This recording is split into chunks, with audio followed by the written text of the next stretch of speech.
Salut à tous et bienvenue pour une nouvelle vidéo. Aujourd'hui, on va faire le test, comme vous avez dû le voir dans le titre, du Xiaomi Mi A2 Lite, la version Lite du Xiaomi Mi A2.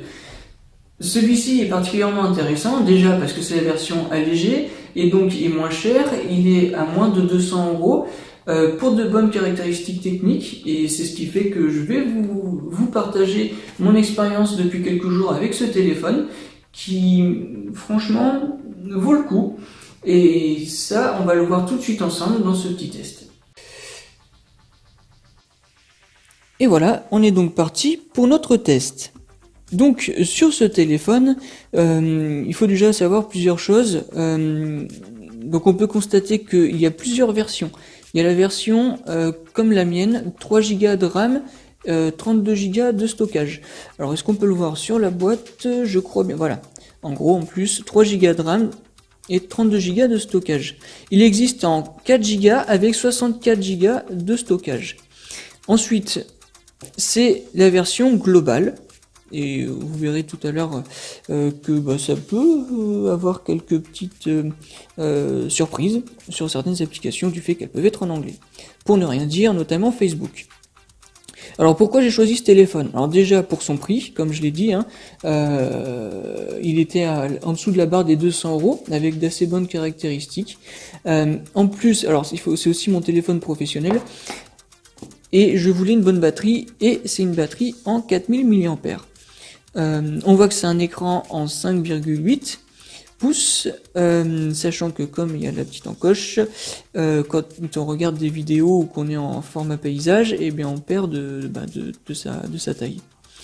Double capteur photo, 12 mégapixels, et franchement il se débrouille pas trop mal, on verra ça. Vous allez sûrement savoir ce qu'il y a dans cette boîte, je l'ai déjà déballé, et on va voir ensemble. Donc le téléphone était disposé ici même, on retrouve une petite notice, ou du moins garantie, ouais c'est ça, une petite notice.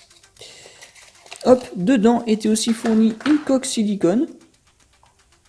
C'est pas mal, c'est sympa, merci beaucoup Xiaomi. Achetez un iPhone, vous allez me dire si vraiment vous avez une coque dedans.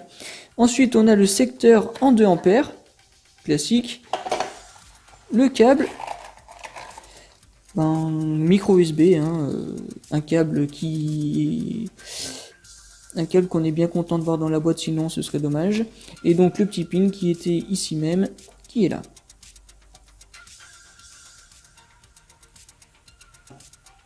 Alors pour le téléphone, sachez que j'ai mis un verre de protection, donc s'il y a des petits effets où vous trouvez la bordure bizarre, c'est normal.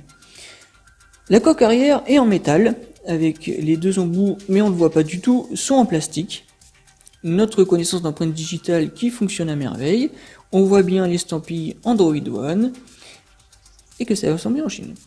Ensuite, on a le bouton power, bouton volume. Alors le haut-parleur et le micro, attention il y a deux grilles, mais il y a un haut-parleur. Un port micro USB. Alors, pour la carte SIM, là c'est intéressant, il y a un petit quelque chose que je voudrais vous montrer. Hop, alors, on va voir ça ensemble.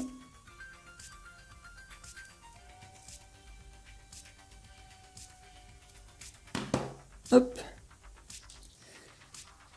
Et oui, alors il est dual SIM, c'est une chose, mais on peut mettre deux cartes SIM plus une carte micro SD, pardon.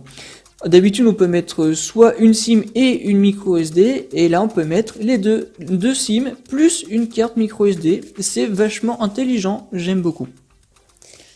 On est sur de l'Android One, stock, classique, très bien.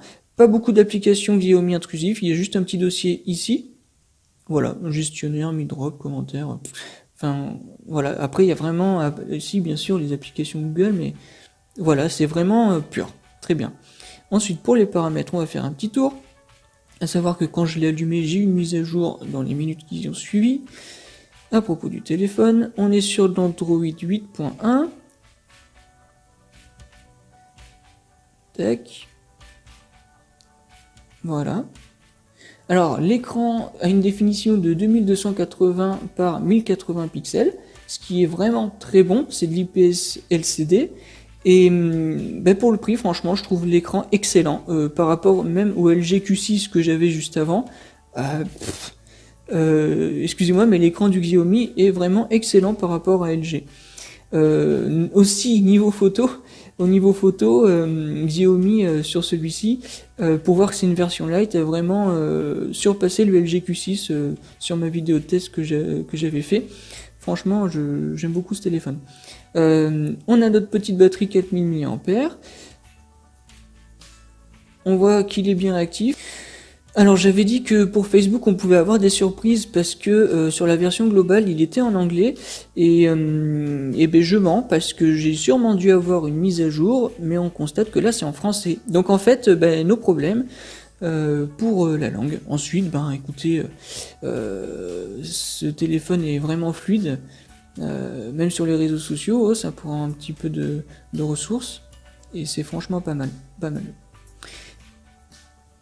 J'ai pas de jeu pour vous le montrer comment il se débrouille, mais il se débrouille vachement bien.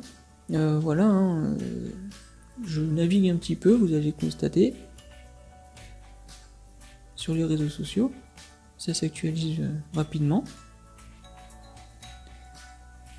On va faire du web.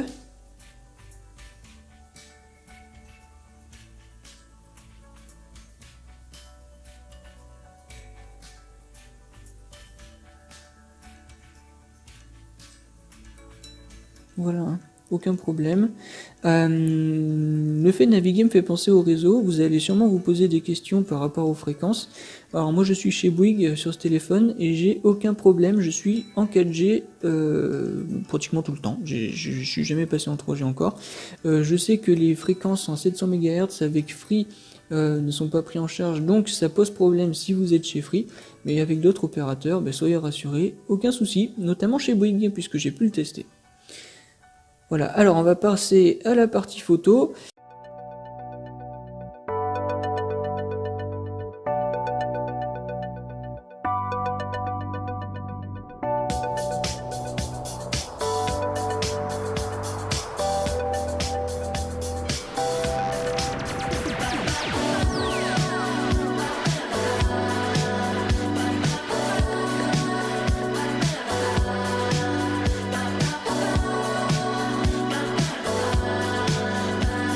Alors la partie photo est intéressante, hop. Là, on a un double capteur arrière et un seul à l'avant. Hop. Donc la mise au point est rapide. On a des options portrait, vidéo, carré, un peu comme sur les iPhones, panorama, c'est à peu près les mêmes dispositions.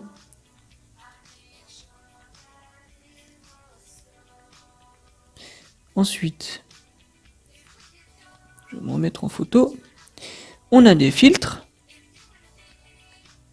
Voilà, des filtres, on en a un bon paquet, je suis pas allé les chercher. On a le HDR qui est désactivé, j'en ai pas besoin. Le flash, ici.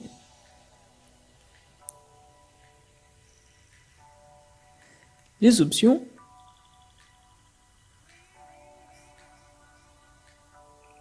Hop. Et donc on retrouve les options qu'on retrouve sur tout appareil généralement, notamment ça si on veut être en 4 tiers, 16 neuvième ou 18/9.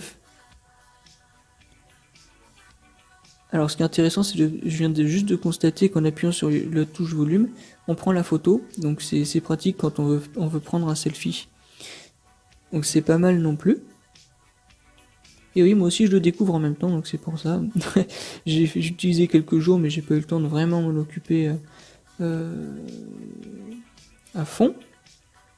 Donc voilà, si vous avez des questions sur ce Xiaomi, sur des points que je n'ai pas développés, parce qu'il y en a énormément que je n'ai pas développé, j'ai juste montré comment il se présente. Donc dans les commentaires, n'hésitez pas à me poser vos questions, j'y répondrai avec plaisir, il n'y a pas de souci. Voilà, même si vous voulez que je rajoute des photos, je vous envoie des photos, il n'y a pas de problème non plus. Merci à vous!